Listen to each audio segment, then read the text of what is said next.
जय सिया राम। राधे राधे। आज हम आप सभी को पंच महायज्ञ के विषय में बताने जा रहे हैं। आप सभी इस वीडियो को पूरा अवश्य देखें।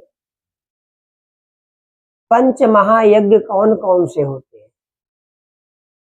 उनके क्या विधान हैं, वह 5 यज्ञ जो हैं सबको करने चाहिए।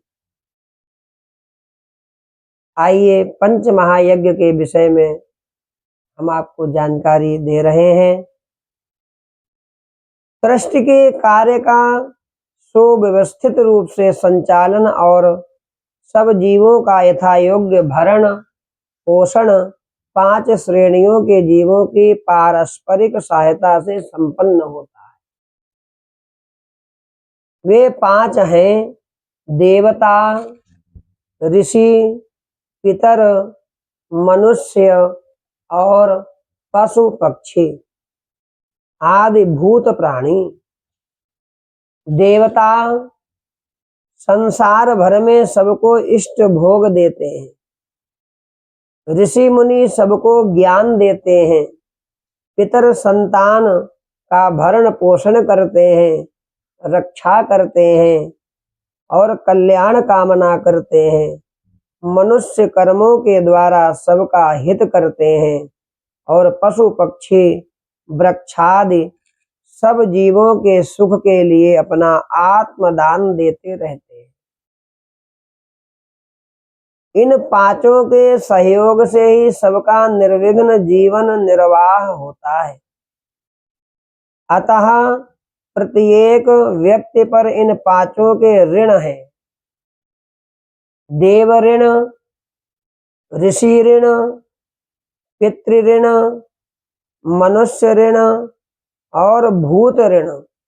पंच महायज्ञ से इन 5 प्रकार के ऋण से प्राणी मुक्ति प्राप्त करता है।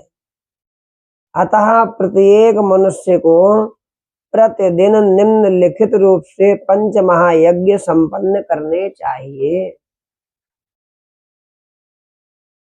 प्रत्येक मनुष्य का यह कर्तव्य है कि वह जो कुछ भी अर्जित करता है उसमें इन सबका भाग सबको देकर ही अपने उपयोग में लाए।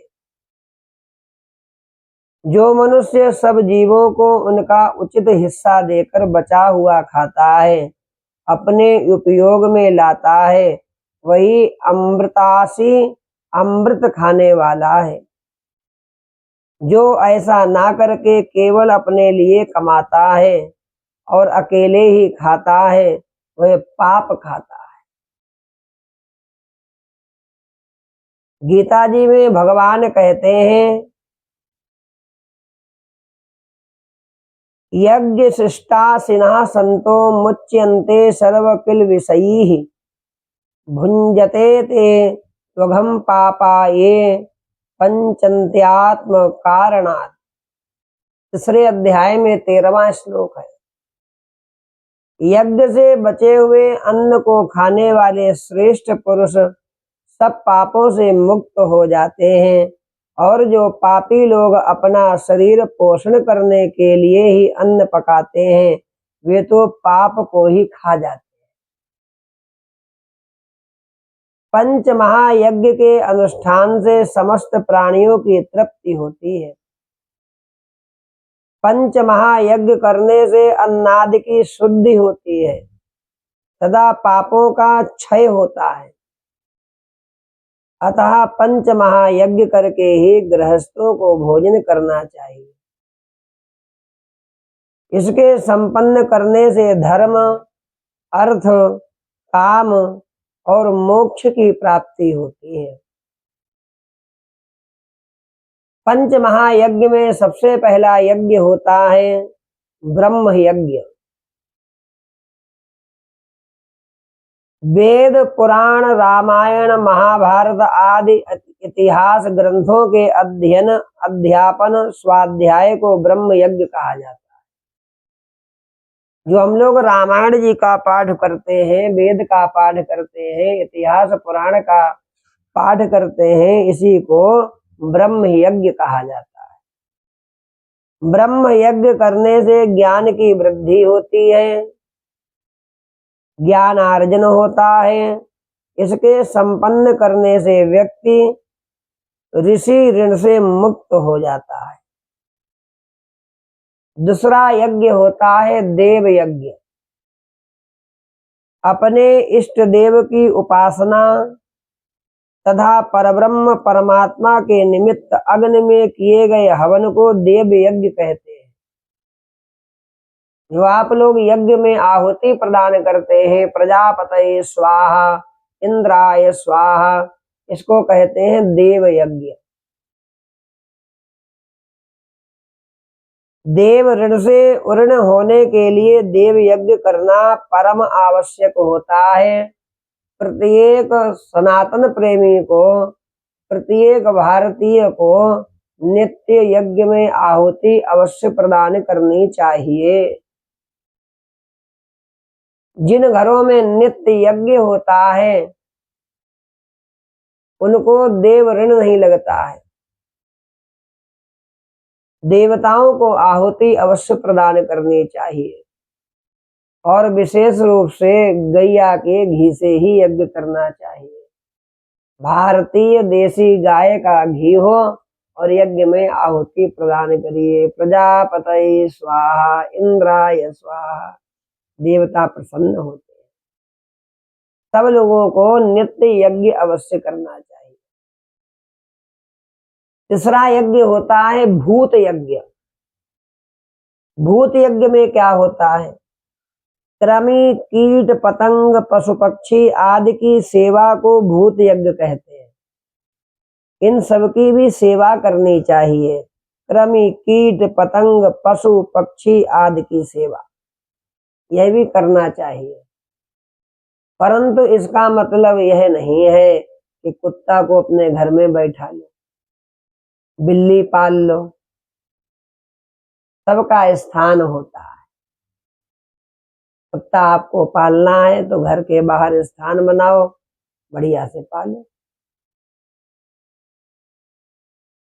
सामान्यतः प्रत्येक प्राणी अपने सुख के लिए अनेक भूतों जीवों को प्रतिदिन क्लेश देता है, क्योंकि ऐसा हुए बिना शरीर यात्रा नहीं चल पाती।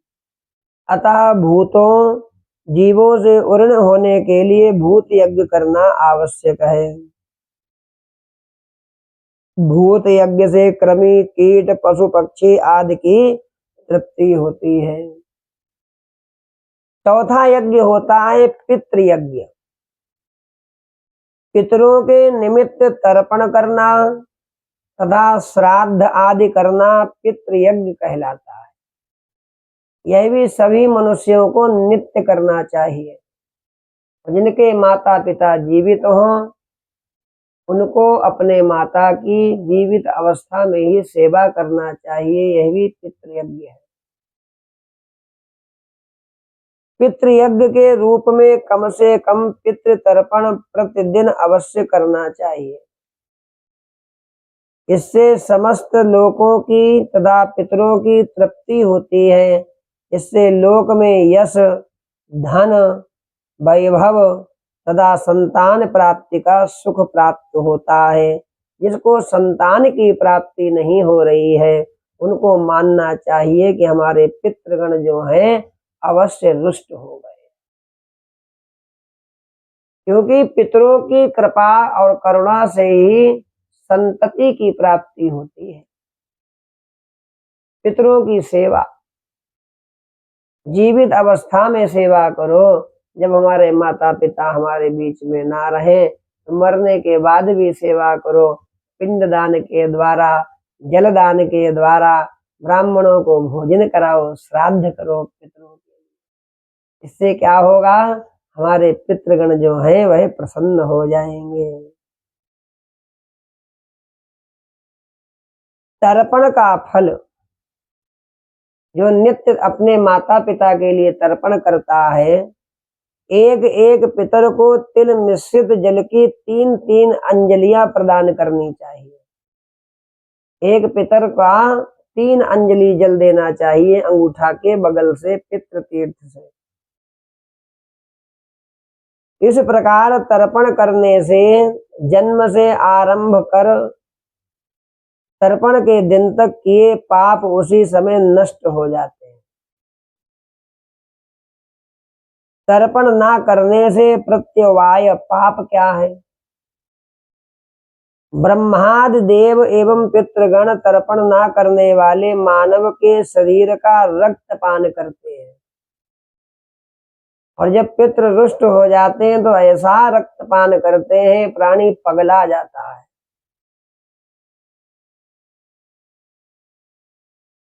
अर्थात तर्पण ना करने के पाप से शरीर का रक्त शोषण होता है।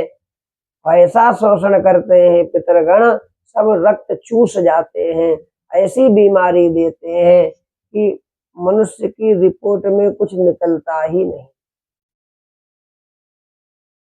इसलिए जीवित अवस्था में माता पिता सब बड़ों का सम्मान करना चाहिए।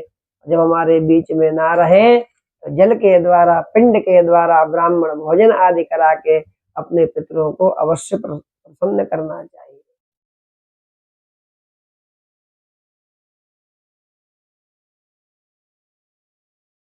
इस बात से यह बात सिद्ध होती है कि इससे यह सिद्ध होता है कि गृहस्थ मानव को प्रतिदिन तर्पण अवश्य करना चाहिए। पितरों की सेवा नित्य करनी चाहिए। पितरों के लिए जब ना रहे हमारे बीच में तो उनके लिए तर्पण जलदान अवश्य करना चाहिए। 5वां यज्ञ होता है पंचमहायज्ञ में मनुष्य यज्ञ।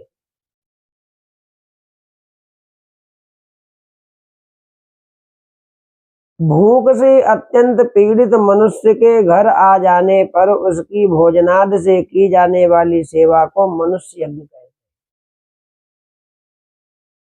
अतिथि देवो भव।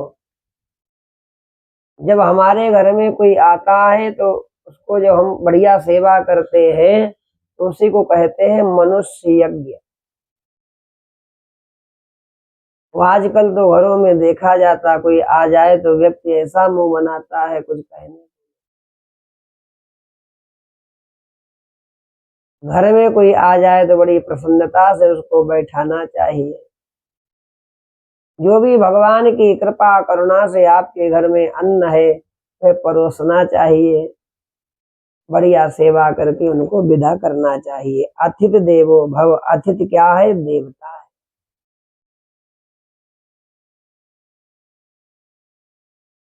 अतिथि के घर आ जाने पर चाहे वह किसी जाति या संप्रदाय का हो, उसकी सम्मान पूर्वक मधुर वचन, जल, अन्न आदि से यथाशक्ति सेवा करनी चाहिए। मनुष्य यज्ञ से धन, आयु, यश और स्वर्ग आदि लोकों की प्राप्ति होती है। इसलिए अतिथि की खूब सेवा करनी चाहिए। इस प्रकार हमने आपको बताए पंच महायज्ञ। सबसे पहला यज्ञ है ब्रह्म यज्ञ, देव यज्ञ, भूत यज्ञ, पितृ यज्ञ और मनुष्य यज्ञ। ये प्रत्येक मानव को नित्य करना चाहिए। इसको करने से मनुष्य जो है पाप से मुक्त हो जाता है, धर्मनिष्ठ होता है, यश की प्राप्ति होती है, संतान की प्राप्ति होती है।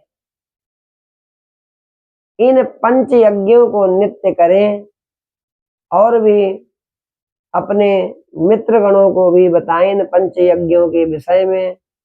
और हमारे YouTube चैनल से भी आप सभी लोग जुड़िए और भी अपने इष्ट मित्रों को जोड़िए और हमारे इस वीडियो को आप अधिक से अधिक पहुंचाने का प्रयास करें। सभी लोग इसको सुने और इसमें लाभान्वित हों, लाभ उठाएं।